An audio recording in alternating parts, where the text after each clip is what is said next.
Baik, bismillahirrahmanirrahim. Assalamualaikum warahmatullahi wabarakatuh. Berjumpa kembali di acara Bincang Biologi, belajar bersama guru kreatif, belajar seputar pembahasan soal-soal juga materi-materi biologi. Soalnya pada kesempatan kali ini kita akan mencoba membahas tentang prediksi soal persiapan UTBK dan SBMPTN, teman-teman, gitu ya. Nah, prediksi ini teman-teman tiap tahun ternyata sudah meleset gitu ya, hampir seputaran bab yang dikeluarkan kami saat ini. Nah, mudah-mudahan prediksi ini di tahun ini teman-teman bisa manfaatkan belajar soal seperti ini gitu ya dengan materi yang telah kami masukkan yang sering keluar setiap tahunnya. Mudah-mudahan teman-teman bisa mempelajarinya dengan baik gitu ya. Ini prediksi soal di tahun ini, teman-teman. Oke, mohon diulang-ulang sama teman-teman gitu ya, khususnya adalah materi yang kami bahas. Baik. Saya sudah menyediakan sekitar 9 soal, teman-teman. Ini berkenaan dengan prediksi soal UTBK ataupun SBMPTN di tahun ini, teman-teman. Jadi persiapkan materinya juga kuatkan, latihan terus seputar ini saja. Nah, mudah-mudahan teman-teman bisa lulus pada universitas yang diinginkan ya. Oke, baik. Soal yang pertama, teman-teman bisa perhatikan di bincang biologi kali ini. Saya sudah memiliki soal yang pertama. Ini dia soal pertamanya, kita akan buka ya.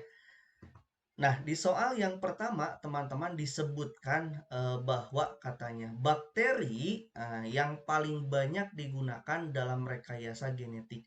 Nah, ini adalah pokok bahasan yang sering keluar dalam 15 soal itu, bab tentang sel yang dihubungkan dengan rekayasa genetik itu sekitar kalau selnya sendiri ada 2, rekayasa genetik sendiri ada 3. Jadi ada 5 soal teman-teman yang berhubungan dengan sel dan dihubungkan dengan rekayasa genetik gitu ya.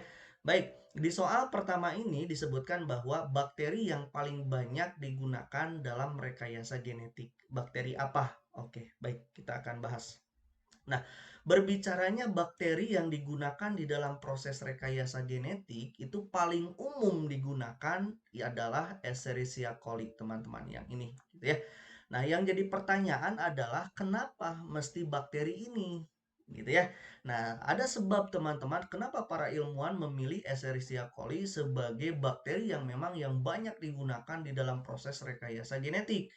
Dia itu merupakan spesies bakteri yang banyak digunakan gitu ya. Kenapa? Sebab selnya itu dia itu mudah dipelajari gitu ya. Jadi sel bakteri Escherichia coli oleh para ilmuwan itu dia paling mudah untuk dipelajari pada taraf molekuler gitu ya. Itu alasan yang pertama. Yang kedua, ketika kita lihat dari pertumbuhannya, maka pertumbuhan pada Escherichia coli ini benar-benar sangat cepat dan dia mudah dalam penanganannya. Jadi pertumbuhannya itu tidak ribet, mudah dalam penanganannya. Selain itu, teman-teman perlu diketahui bahwa Escherichia coli itu memang bakteri yang memang sudah berkenalan dengan tubuh kita. Escherichia coli itu dapat ditemukan di usus besar kalau di kita gitu ya, kolon gitu ya, di usus besar. Nah, dia juga sudah mengenali spesifik mengenai tubuh kita. Maka para ilmuwan pun lebih lebih mudah untuk mempelajari Escherichia coli ini gitu ya. Sebab dia sudah memang bersimbiosis dengan tubuh manusia. Nah, pada rekayasa genetik, teman-teman, E. coli ini dia digunakan sebagai vektor. Nah, vektor itu berarti pembawa, gitu ya. Kenapa dia bisa digunakan sebagai vektor di dalam rekayasa genetik? Sebab Escherichia coli dan umumnya bakteri yang lain juga punya vektor itu dia punya gen di dalam tubuhnya itu, gennya itu sirkuler, yang membulat, yang terpisah dari gen utama, gitu ya. Sebab gennya bakteri itu kan ada 2. Yang pertama ada nukleoid, jadi DNA yang terurei di dalam sitoplasma. Yang kedua adalah vektor, jadi DNA yang sirkuler. DNA yang membulat, namanya itu plasmid gitu ya. Nah, plasmid inilah yang dapat digunakan sebagai vektor untuk apa? Untuk menyisipkan gen-gen tertentu yang kita inginkan, gen yang ingin kita perbanyak. Seperti itu. Gitu ya. Itu alasannya. Jadi jawabannya adalah soal yang pertama itu adalah Escherichia coli. Gitu ya. Oke. Soal nomor yang kedua, teman-teman, kita bisa perhatikan di soal nomor yang kedua ini berkenaan dengan soal yang baru nih, yang terupdate gitu ya, yang soalnya sering muncul. Oke, di soal yang kedua dikatakan bahwa virus dapat digunakan sebagai vektor. Nah, ternyata teman-teman di soal yang ini selain bakteri, ternyata virus pun dia digunakan sebagai vektor gitu ya, atau pembawa. Pembawa gen tentu vektor itu dalam rekayasa genetik. Berarti perlu teman-teman ketahui bahwa selain bakteri yang dapat digunakan sebagai vektor di dalam rekayasa genetik itu adalah virus. Kalau bakteri kenapa alasannya tadi sudah dibahas, nah sekarang diminta virus. Sedangkan kan virus itu bukan sel, teman-teman, gitu ya. Dia itu virion, jadi sebuah partikel yang memiliki sifat hidup, gitu ya. Kapan? Ketika nempel pada sel-sel hidup. Nah, begitu ya. Nah, sekarang alasannya virus dapat digunakan sebagai vektor di dalam rekayasa genetik seperti halnya bakteri karena apa? Oke, ini kita bahas virusnya ya. Baik. Ini teman-teman konsep yang mesti teman-teman kuasai.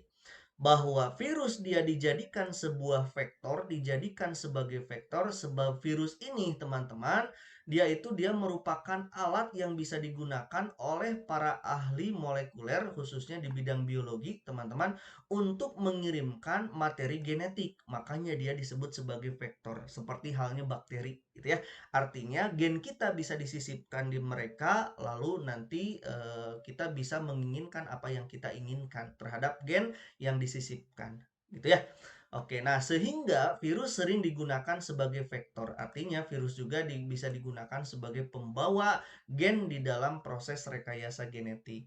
Nah, alasannya apa? Karena virus dia memiliki struktur sederhana dan mudah menginfeksi organisme lain. Nah, ini dia alasannya. Kalau virus itu alasannya yang pertama strukturnya sederhana, yang kedua virus mudah menginfeksi organisme lain, gitu ya. Atau virus ini dia mudah berpindah dari satu sel ke sel yang lain. Itu adalah alasan kenapa kita bisa menyisipkan gen yang kita inginkan pada virus sebagai vektor gitu ya, selain bakteri. Ini alasannya, teman-teman. Gitu ya. Jadi jawabannya soal yang nomor 2 itu adalah alasannya virus dia mudah berpindah dari satu sel inang ke inang yang lain. Artinya gen yang kita inginkan bisa tersisipkan pada inangnya gitu ya. Nanti di inangnya itu bisa diperbanyak gitu sesuai dengan gen yang kita inginkan ya. Oke, sesuai tentunya dengan aktivitas dari virus itu sendiri. Oke, sip. Itu dia soal nomor kedua.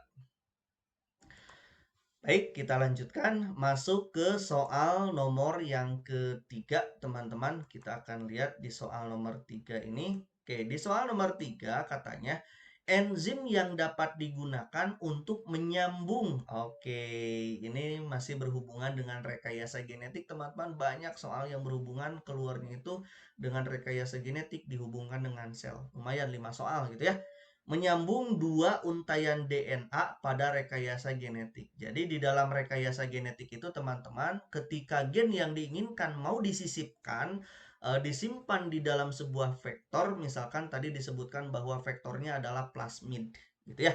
Nah, plasmid itu kan bulat. Nah, gen yang kita inginkan misalkan seperti ini.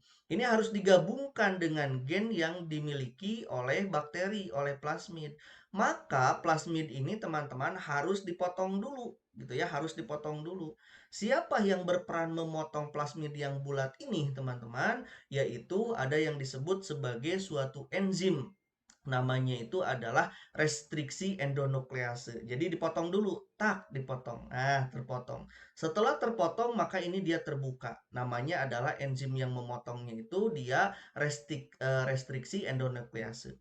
Setelah terpotong, maka gen yang kita inginkan bisa disambungkan di sini, disisipkan.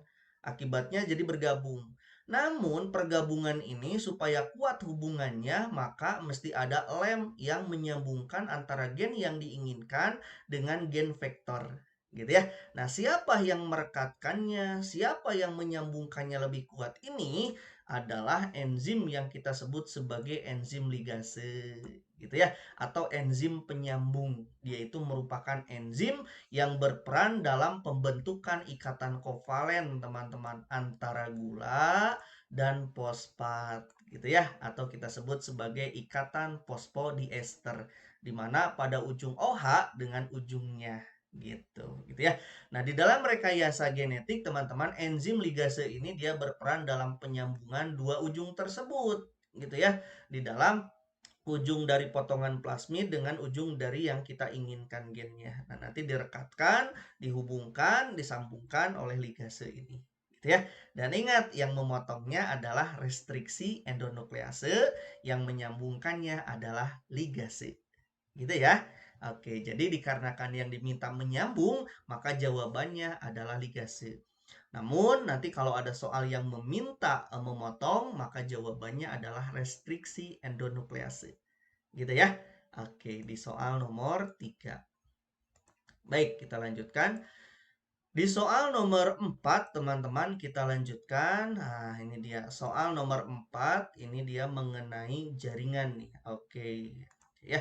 Nah, perhatikan gambar berikut ini. Oke, ini dia gambarnya ya. Oke. Nah, jaringan pada hewan itu, jaringan dan struktur jaringan dan fungsi organ itu pada hewan itu setiap tahunnya keluarnya kalau tidak satu ada dua, gitu ya. Nah, kalau satu berarti pada hewan satu, pada tumbuhan satu. Ini berdasarkan struktur, gitu ya, struktur dan fungsi jaringan. Oke, seorang anak mengalami kecelakaan saat ia mengendarai sepeda motor katanya. Saat itu ia tidak memakai pelindung kepala. Oke, kepalanya tidak pakai helm berarti ya. Dan ia mengalami benturan katanya yang cukup keras di daerah kepalanya. Setelah melakukan pemeriksaan, bagian otak ternyata, wah otaknya katanya kena gitu ya. Bagian otak yang ditunjuk pada tanda panah, berarti yang ini kenanya ke daerah sini katanya, yang terbenturnya mengalami kerusakan. Oke, akibat kerusakan tersebut, fungsi tubuh yang akan mengalami gangguan adalah oke, tentu teman-teman bisa menjawab ini kalau tahu yang ditunjuk tanda panah itu namanya apa. Gitu kan ya? Oke, kita akan bahas. Nah, teman-teman, sebelum kita lihat bahwa ketika tanda panah ini dia menunjuk ke bagian belakang ini teman-teman termasuk ke dalam bagian otak gitu ya yang kita sebut sebagai cerebellum atau bahasa Indonesianya itu dia otak kecil gitu ya. Ini dia bagian otak belakangnya itu di sini nih. Yang kecil di bawah ya, itu dia cerebellum, otak kecil.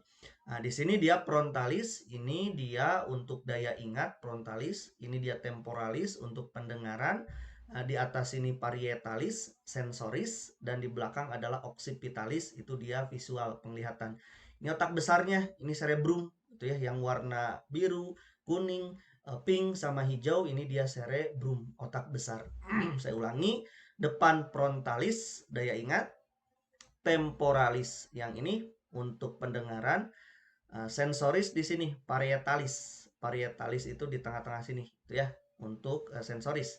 Terus di belakang ini yang warna pink adalah occipitalis. Ini visual atau penglihatan. Nah, yang terkena benturan di bagian cerebellum atau otak kecil. Maka cerebellum ini dia teman-teman punya fungsi bagian otak yang berlipat, dia terletak di bawah lobus occipitalis. Yang ini ya occipitalis di bawahnya gitu, dan melekat pada bagian punggung batang otak. Di sini ada batang otak teman-teman, ini batang otak lalu melekat gitu ya. Nah, fungsinya buat apa? Cerebellum ini dia teman-teman untuk mempertahankan keseimbangan tubuh. Itu peran dari cerebellum. Misalkan kontrol gerakan mata gitu kan ya, meningkatkan tonus atau kontraksi otot, serta koordinasi gerakan sadar gitu ya. Tentu yang berkaitan dengan keterampilan. Misalkan ya kehidupan sehari-hari lah, aktivitas teman-teman, mengetik, main piano, berlari gitu ya. Itu dia aktivitas-aktivitas keseimbangan, itu dia dipengaruhi oleh cerebellum ini. Maka kalau cerebellum ini terkena benturan terus dikatakan mengalami kerusakan di daerah ini, otomatis yang kena adalah keseimbangan dan koordinasi gerakan sadar yang berkaitan dengan keterampilan. Itu pasti dia kena gitu ya, bermasalah. Itu jawabannya berarti yang A. Gitu ya. Oke. Terus soal yang nomor selanjutnya yaitu soal nomor 5, teman-teman bisa diperhatikan, maka kita lihat Di soal nomor 5 ini disebutkan bahwa dalam tubuh manusia katanya terdapat berbagai macam hormon, katanya banyak hormon, betul. Tentunya yang berperan katanya dalam pengendalian fungsi tubuh diantaranya berperan dalam menjaga, ini yang diminta ya, sistem kekebalan tubuh. Oke, diminta katanya yang berperan dalam menjaga sistem kekebalan tubuh serta menurunkan kadar kalsium di dalam darah. Oke, diminta dua hal itu ya. Baik, di mana hormon-hormon tersebut dihasilkan oleh kelenjar katanya yang berbeda, betul gitu ya, yang menghasilkan merespon sistem kekebalan tubuh dengan menurunkan kadar kalsium itu dia berbeda, betul. Seperti di bawah ini, nanti gambarnya saya perlihatkan. Yang diminta adalah hormon yang memiliki fungsi seperti yang disebutkan pada soal, yaitu satu, merangsang menjaga keseimbangan kekebalan tubuh. Yang kedua adalah menurunkan kadar kalsium dalam darah, ditunjukkan oleh nomor berapa. Oke, ini dia gambarnya teman-teman. Gitu ya. Oke, kita akan bahas. Oke, nah berbicaranya tadi sistem ini dia hormon teman-teman gitu ya. Kita akan bahas nih, ini materinya. Nah, yang pertama di soal itu disebutkan ada hormon yang berfungsi katanya menstimulus gitu ya, produksi sel T dan membantu pematangan sel beta. Nah, sel T ini teman-teman dengan sel beta dia berperan membantu di dalam pertanyaan pertama, yaitu dia menjaga sistem kekebalan tubuh, sel T dan sel beta gitu ya. Nah, kenapa disebut sel T? Kenapa disebut sel B? Ini berdasarkan yaitu organ yang menghasilkannya. Disebut sel T berarti kelenjar yang menghasilkannya itu disebut sebagai timus T, gitu ya. Kenapa disebut B? Maka kelenjar saat itu yang pertama kali ditemukan pada burung gitu ya, ada yang namanya sel B dinamakan. B itu berasal dari kata Bursa fabricus gitu ya. Itu pertama kalinya ditemukan di burung. Ternyata di kita juga ada gitu ya. Nah, ini adalah hormon yang kita sebut sebagai timosin, teman-teman, yang berperan menjaga sistem kekebalan tubuh itu, gitu ya. Nah, hormon timosin, teman-teman, ini dia disekresikan, maaf, bukan ekskresi, gitu ya. Ekskresi mah zat yang memang tidak bermanfaat lagi. Kalau ini bermanfaat lagi, maka konsepnya adalah sekresi, gitu ya.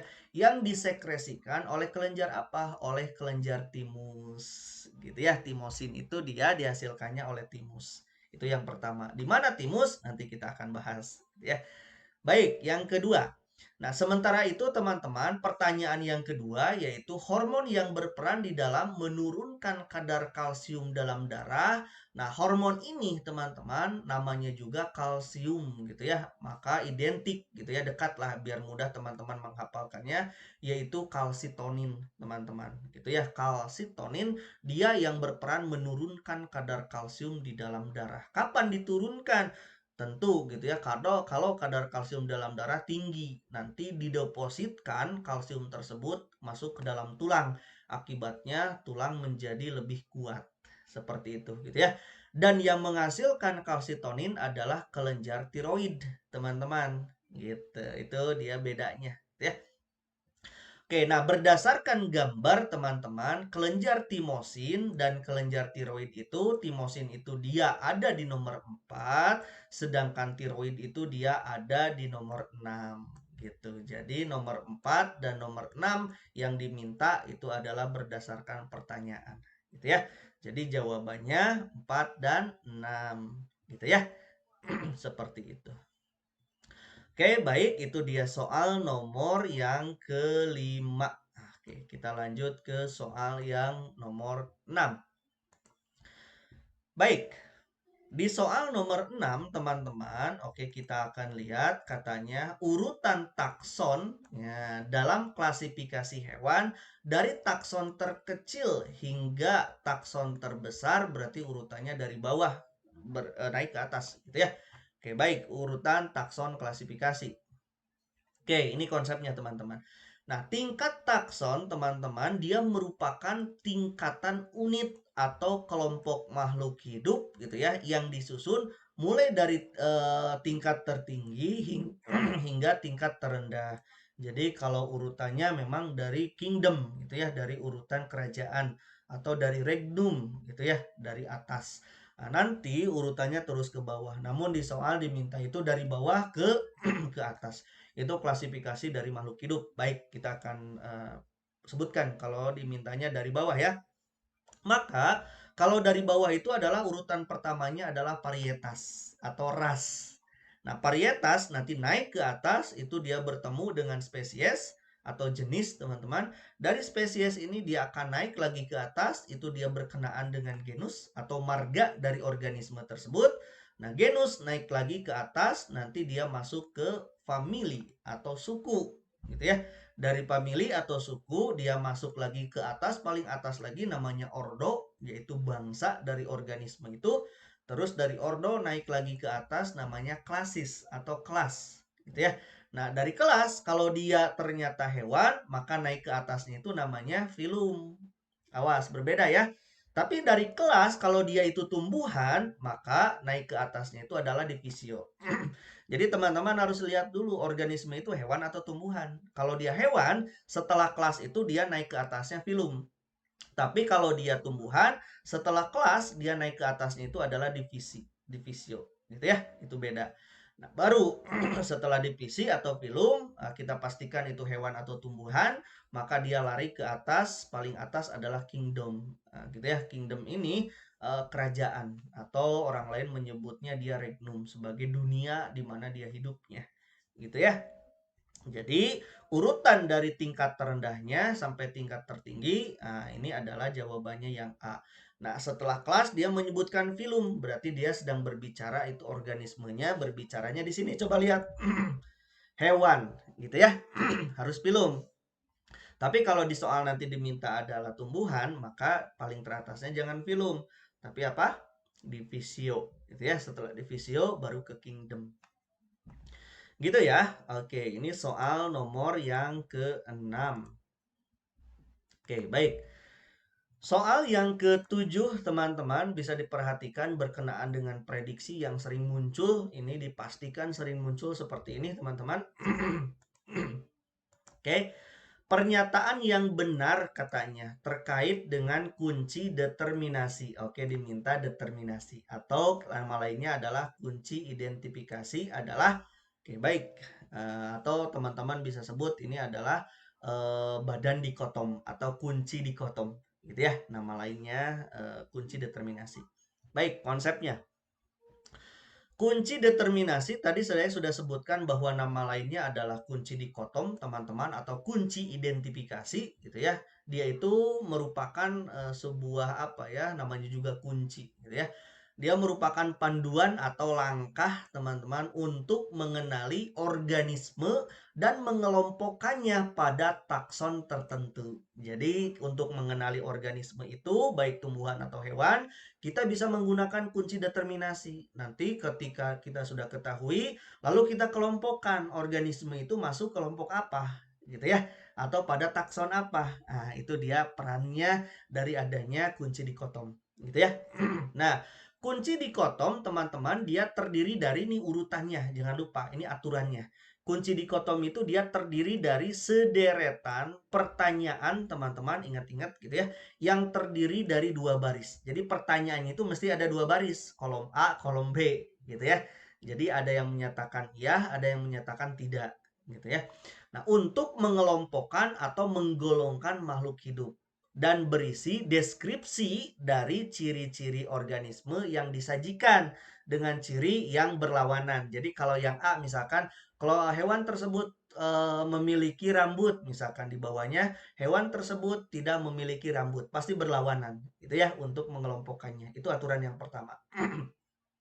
Yang kedua, kunci dikotom ini teman-teman boleh menggunakan ingatan atau pengetahuan tentang hewan atau tumbuhan atau organisme lain gitu ya yang telah dikenali sebelumnya. Jadi bisa menggunakan ingatan kita gitu ya.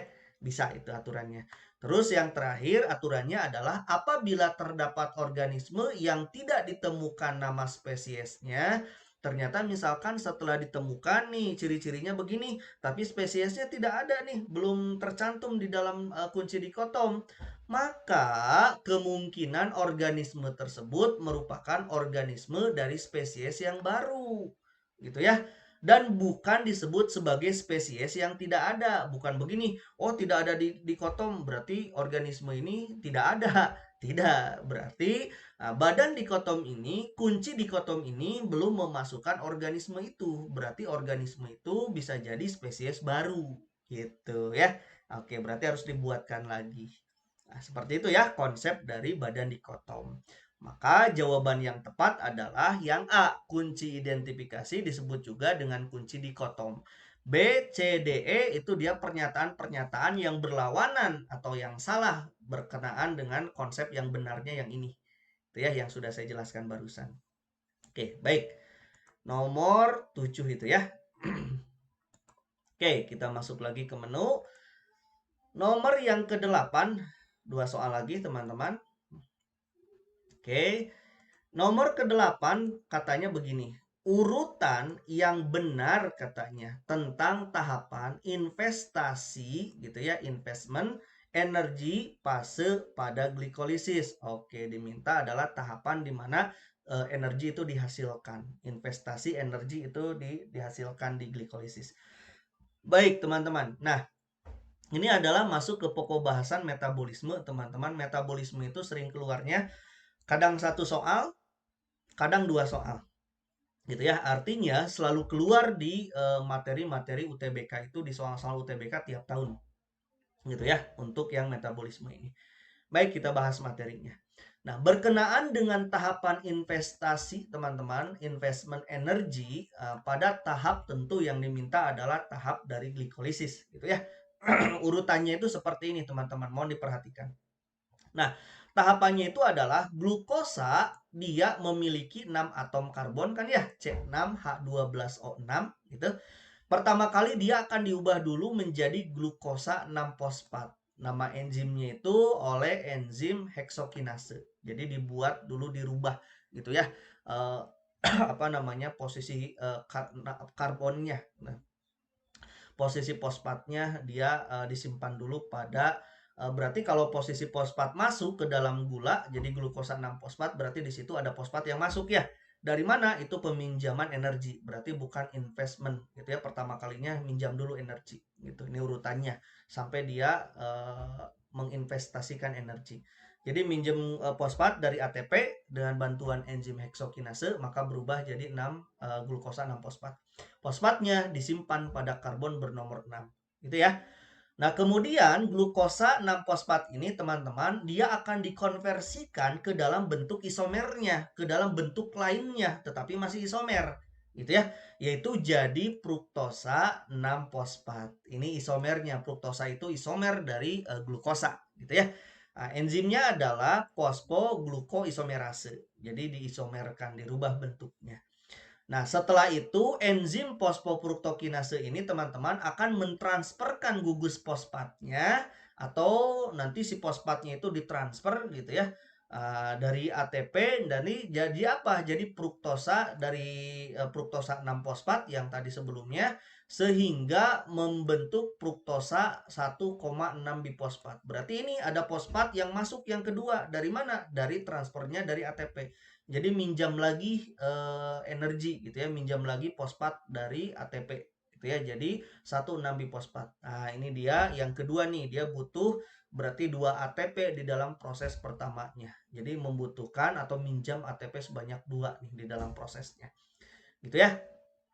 Nah, setelah ATP masuk, fosfat masuk ke dalam fruktosa 1,6 bifosfat ini, teman-teman, selanjutnya nanti oleh aldolase, teman-teman, akan memotong fruktosa 1,6 bifosfat ini menjadi 2 molekul gula gitu ya, berkarbon 3. Jadi dibagi 2 gitu ya. Satu nanti dirubah jadi gliseraldehid 3 fosfat atau boleh teman-teman singkat menjadi PGAL. Satu lagi adalah dibentuk dihidroksi aseton fosfat gitu ya. Dan oleh enzim isomerase nanti mengkatalisis kedua molekul ini dua-duanya gitu ya. Apa namanya dihidroksi fosfat ini yang ini mesti berubah menjadi PGAL. Jadi produk yang dihasilkan pada reaksi yang keempat ini adalah mesti terbentuk PGAL. Jadi PGAL pertama yang sudah terbentuk tidak diapa-apakan, sedangkan produk yang kedua yaitu dihidroksiaseton fosfat diisomerkan kembali menjadi PGAL. Jadi produk yang dibentuknya itu adalah PGAL. Jadi ada dua PGAL ya. Nah, kedua PGAL ini teman-teman nanti akan berlanjut ke proses glikolisis selanjutnya. Menghasilkan di akhir itu menghasilkan asam piruvat sehingga sehingga energi yang dihasilkan itu 4. Dikurangi 2, tadi minjem 2 ya di awal proses. Maka bersihnya ATP dari glikolisis ini sebanyak 2 ATP gitu ya. Jadi sebelumnya dihasilkan itu 4. Dikarenakan proses awal dia meminjam 2 ATP, mesti bayar utang. Jadi totalnya tinggal 2 lagi bersihnya. Gitu ya, ATP yang dihasilkan. Jadi secara sederhana prosesnya dapat dituliskan seperti ini teman-teman. Glukosa dirubah jadi glukosa 6 fosfat, fruktosa 6 fosfat, fruktosa 1,6 bifosfat, dan 2 molekul gliseraldehid 3 fosfat atau 2 PGAL. Gitu ya. Jadi itu adalah investment energi. Menginvestasikan, minjem 2 energi gitu ya, investasi. Jawabannya adalah yang B gitu, menginvestasikan energi untuk nanti dihasilkan energi lagi, minjam dihasilkan lagi energi. Itu tahapan investasi. Nanti adalah hasilnya di reaksi setelah PGAL terbentuk dirubah jadi asam piruvat. Gitu ya. Oke, baik.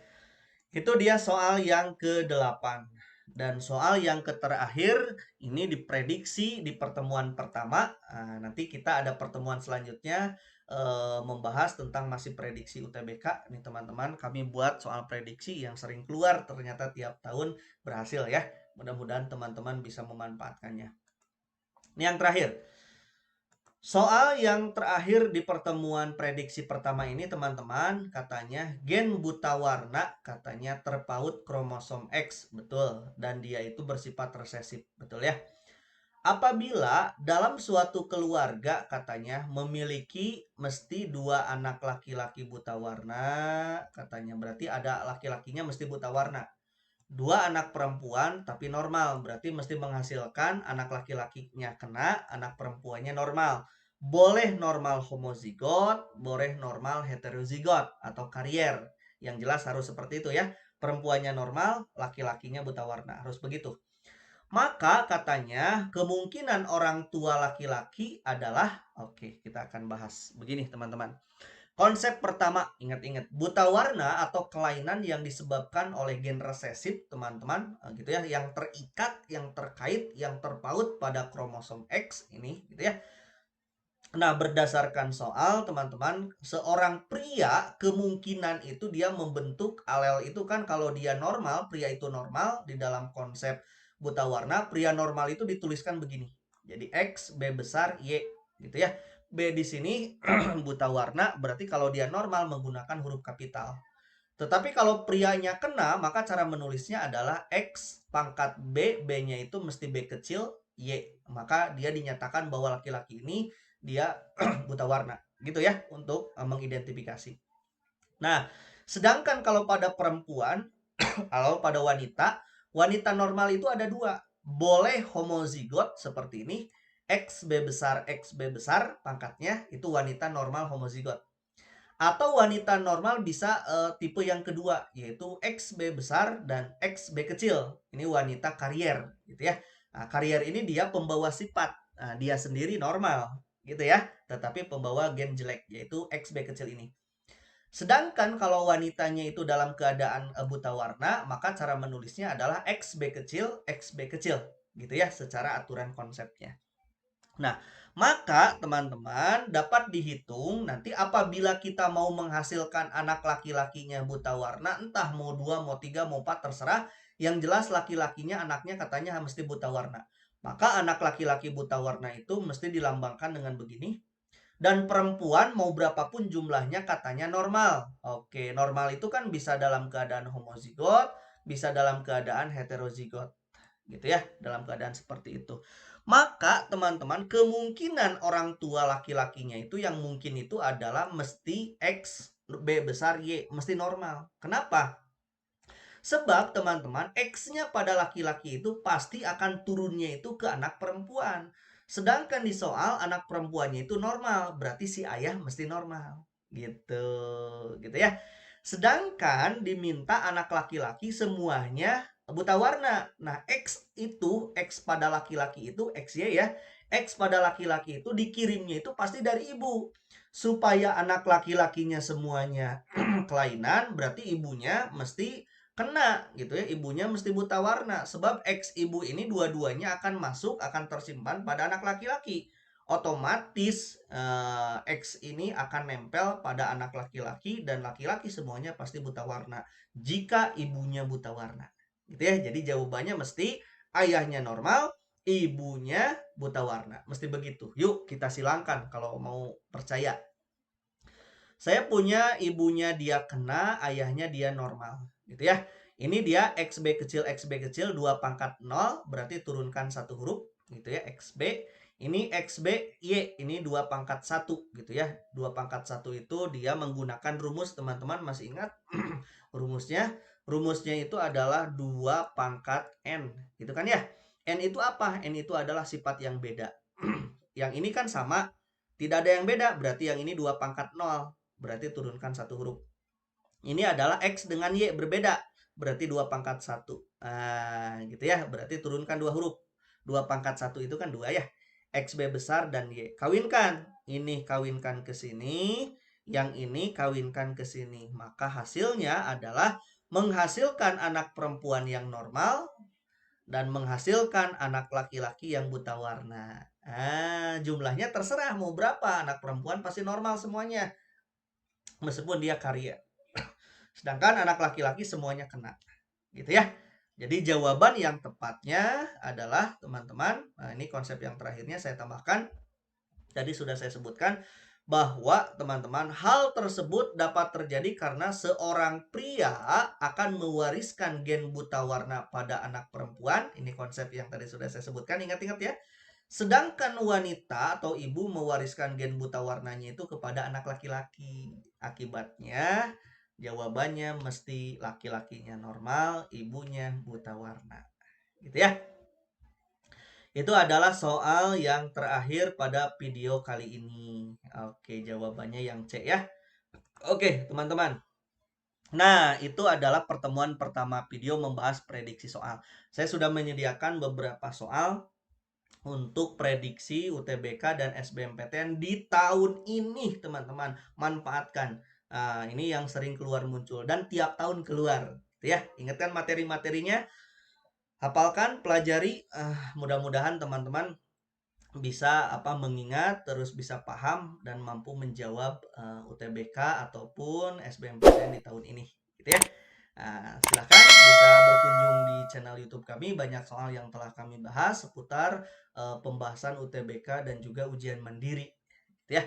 Itu saja yang bisa saya sampaikan. Yang terakhir saya ucapkan terima kasih. Gitu ya. Mudah-mudahan bermanfaat. Assalamualaikum warahmatullahi wabarakatuh.